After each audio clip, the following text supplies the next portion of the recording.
Okay, here we're in chapter 1 on the whole numbers, and this is for section 1.4, prime factorization. So let's start going the opposite direction of factoring, and that's just multiplying, which we've been doing. And so say we're given 4 times 5 is equal to 20. Well, here 20 is the product because we took the 4 times the 5 and we got 20. And the 4 and the 5 here are the factors that we multiplied together to get the 20. Okay. Now, let's kind of take this and go the other direction. Let's start with a number. So we're going to find all whole number factors of 18. So now we're going to start with 18. So it'd be kind of like starting with 20. We want to find all the ways we can multiply two numbers together to get 18. Well, we can get 18. We can take 1 times 18 and get 18. We can take 2 times 9 and get 18. We can take 3 times 6 and get 18. And if we keep going down, that's all there is. And so what we can do is we can look and say, well, what are all the factors? Well, all the factors are going to be all these things that we multiply together to get the 18 because we said the 4 and 5 were the factors. So we're going to have a factor of 1, 2, 3, 6, 9, and 18. And I went that direction because I just went in increasing order. You could have done 1 and 18, 2 and 9, and 3 and 6. But then if you wanted to write them down in increasing order, then you just kind of go down here and then turn around, go back up here. Okay. Now divisible, what does that mean? Well, if we let a and b be whole numbers, then a is divisible by b if and only if the remainder is 0. So to be divisible by a number means when you get done, there's no remainder. So it's you basically like if you subtract off 4 3 times from 12, we get to 0. But when you did the 7 divided by 3 in the last section, then we got a remainder of 1. So then 7 is not divisible by 3. So when a is divisible by b, b then is a divisor of a. And so the next thing we're going to do, instead of saying, well, let's find the factors, what we want to do is find all the divisors. And that basically means all the divisors that go into it in remainder of 0. So let's do for 36. Well, 36 we can divide by 1 and we get 36. And we can divide by 2 and we get 18. And we can divide by 3 and get 12. We can divide by 4 and get 9. We can't do 5. We can do 6 and get 6, but no 7, no 8. Then we're back to 9 again. But if we think about that one, that would be dividing by 9, and that would be that. So all of those, once we hit past this one here, we're going to start going back down, going the opposite direction, okay? And once we found them once, we don't have to do it again. And so we can say the divisors are 1, 2, 3, then 4, then 6. And now we can kind of go back the other direction. Well, we already have 6. We can skip it. Then we can do 9, 12, 18, and 36. Now, of course, we could have listed them all out. We could have said, okay, well, the next one is 36 divided by 9 is equal to 4, and then 36 divided by 12 is equal to 3, and 36 divided by 18 is equal to 2, and 36 divided by 36 equals 1, and then we'd have had them all listed that way. But once we start noticing a pattern of the 4 and 9, then when we get to the 9, then well, that's going to be 4. We can stop at this point here. We don't have to do anything on the right side what I just hand wrote. But if you don't see that, going on through all the rest of them is fine, and it doesn't do any harm. And again, we're just going to write them in increasing order. So 1, 2, 3, 4, 6, 9, 12, 18. And that's what we have written down here as far as all the divisors. Now, there are some divisibility tests, and while these are useful, some of them are going to actually be harder to test than just doing the test itself. And so kind of take these and use them as you feel necessary. Some of them I do because it's going to be easy to see, things like divisible by 2. Well, basically, if you have a whole number that ends in a 0, a 2, a 4, 6, or 8, then we know it's going to be divisible by 2 because it's an even number. So any even number is divisible by 2. And so that's an easy one. Now, if it's divisible by 3, the sum of the digits of a whole number is divisible by 3, okay? And then that means the number itself is divisible by 3. So adding up the digits all of a number, and if they add up to something that's divisible by 3, then we can say, okay, well, that works. And that one's a useful one. 4, it's not quite as useful because what you could say, well, if I divide it by 2, that's an even number. Then I'm going to divide it by 2 again if it becomes an even number a second time. Or what you can do is just look at the last 2 digits of a whole number, and if it's divisible by 4, then it's divisible by 4. So that one's a little bit harder. Five's pretty easy. Basically, if your whole number ends in a 0 or a 5, it's divisible by 5. Now, 6, it's another one that, you don't have to necessarily remember it, because if you remember divisible by 2, it's an even number, and divisible by 3, you can add up all the digits, and if it's divisible by 3, then it's also going to be divisible by 6 if it's both even and divisible by 3. Now, divisible by 8, again, well, if you take and divide it by 2 and 2 and 2, then it's going to be divisible by 8. But if you look at the last 3 digits of a whole number, and that's divisible by 8, then the number itself is divisible by 8. But sometimes you only have a 3-digit number, so then you might as well just divide by 8, and you're done at that point, so you don't have to worry about it. But I think it's probably just easier to just divide by 2 however many times you can until you figure out what it is. And then 9, if the sum of the digits of a whole number is divisible by 9, then the number itself is divisible by 9. And again, if you divide by 3 twice, then you're going to have the 9. So you can do the 3 one instead 2 times, or however many times you need to do it when you're factoring to figure it out, instead of doing that dividing by 9. So, this one, I don't think it's quite as useful. This one's not quite as useful. The 6 really is just 2 and 3, so it's not quite as useful, and that one's not. But the 5 is, the 3 is, the 2 is, and if you think about it, the 10 would be also nice, and basically you're going to have a 0 on the end of the number, and that's going to be divisible by 10 then. And so there's some 7, it's a really complicated one again, so I didn't even put it in here. So there's a bunch of them. A lot of them start getting more complicated. It's just easier just to divide it out and see if it works or not. And if it does, great. If not, then it didn't hurt you anything, because the way to check is going to be actually more complicated.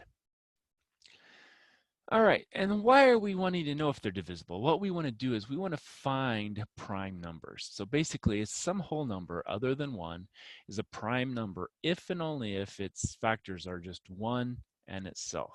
So if we think about that, some prime numbers, 2. Well, the only factors for 2 are 2 times 1, and so that means it's prime. What about 3? Well, that's 3 times 1. Now is 4? Well, not really. 4 is a composite number, because 4 is 2 times 2. So that's not prime. What about 5? Well, 5 is just 5 times 1. And what about 6? Well, 6 is 3 times 2, which is a composite number. It's a number that's not prime. It consists of at least 2 prime factors multiplied together. Well, that's 2 and 3. Well, yep, that works there. And this one was 2 and 2. And then we could do 7. Well, 7 is just 7 times 1. Well, 8, we're coming back down here again. 8 is 2 times 2 times 2. 9, well, that's going to be 3 times 3. 10 is going to be 2 times 5, and so on. And so you can see, well, that shouldn't be a 71. I should have a dot there. But anyway, you can see that the primes are just going to have factors of itself and 1. Okay, if you have anything else, then you're going to end up with a composite number like we have seen here up to the 9. All right, so then we have this thing called the unique factorization theorem. So every whole number can be uniquely factored as a product of prime numbers, kind of like what I did here when I was writing out composite numbers. I didn't just write this as 2 times 4. I wrote it as 2 times 2 times 2, which is all prime numbers, and this is 3 times 3, which is prime numbers, okay? And sometimes it's really useful to use a factor tree when trying to find that unique factorization. And so what you do is you start with a number at the top and use one of the prime factors, and then make a tree out of it. And we'll do that here in a little bit. But that's going to be the best way to find a unique factorization, is using that factor tree. Now, before we come to actually factor anything, we kind of have to talk about exponents and stuff, because what's going to happen is, if we see this 8 or the 9, well, 8 here, we had 2 times 2 times 2. We had 3 2's. 9 was 3 times 3, so we had 2 3's.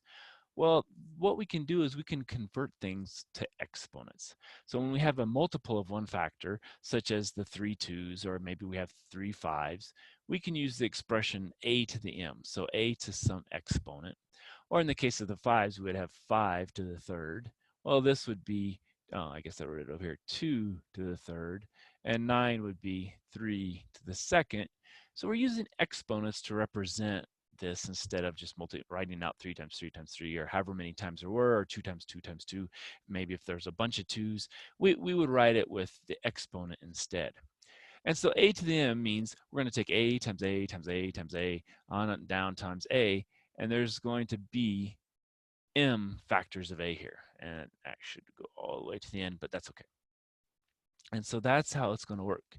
And so 2 to the third is just going to be 2 times 2 times 2. And if we take 2 times 2, that's 4, times 2 more, that's 8. Okay. Now, this comes into play when we're looking at areas too, especially of a square. If we remember what a square was like, they have lengths of both the same side.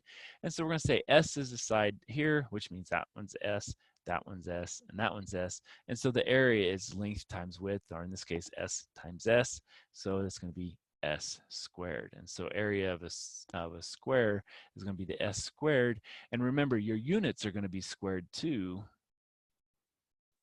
And so that also has another exponent there. You have squared units, okay? So what we're going to do now is we're going to do a prime factorization using the factor tree, and then when we get done, we're going to represent it with exponents as far as the final value. So we want to factor 224 into prime factors. And so what we're going to do is we're going to start up here at the top, 224, and we're going to branch off. Well, if I look here, that's an even number. So if I divide by 2, that should give me a nice number that I can divide by. It's divisible by 2 because it's a prime factor. And so if I divide that by 2, if I don't know off the top of my head what it is, I just come over here and say, well, 2 into 224. Well, that goes in once, that's 2. Subtract that, that's 0. Bring down the 2, that goes in once, that's 2. Subtract that off, that's 0. Bring down the 4, that goes in twice, that's 4. Subtract that off, that's 0. So I get my remainder of 0, and I find out my other point here is 112. Now I'm not done because 112 is divisible by 2 again. All right, so now I can take 2 into 112. Well, it doesn't go into 1, but it goes into 11 5 times, and that'll give me 10. Subtract, that gives me 1. Bring down the 2. 2 goes in here 6 times. That's 12. Subtract, that's 0. So then I have 56. Okay, well, I see that is also an even number. So that means I can divide by 2 again. And as you can see, we already have 3 2's. So that exponent is going to be useful to represent this in prime factors. Well, 56, maybe let's see if we can get it here. 2 goes into 56. Well, 2 will go in here twice. That's 4. Subtract that, that's 1. Bring down the 6. 2 times 8, that's 16. Subtract that, that's 0. So we have 28. Well, guess what? We have another even number, 2. Well, that one I can see that's going to be 14. Okay, so that's not bad. And now that's even again, so guess what? It's going to be 2. Well, 2 times what's 14? 2 times 7. Now 7, oh, hey, we said that was a prime number over here because its only factors are 7 and 1. So now we have 224 factored into the primes. And so it's going to be 2 times 7. And 7 is going to be the first power, and 2 is going to be to the 1, 2, 3, 4, 5. So 2 to the 5th times 7 to the 1st. And so that's how it's going to be. Now, if they wanted it written out longhand, then we'd have 2 times 2 times 2 times 2 times 2 times 7. And that would be what it is. Or shorthand with exponents, that's how we would have it here. Okay. And so that's what we do with factor trees. We just break them down. We're going to have to do some division, and we get our factors, and then we end up with our prime factorization. Well, let's not do it that way there. Right through the number. Prime factorization with exponents written out like that. All right, so let's pause here and I'll do some example problems.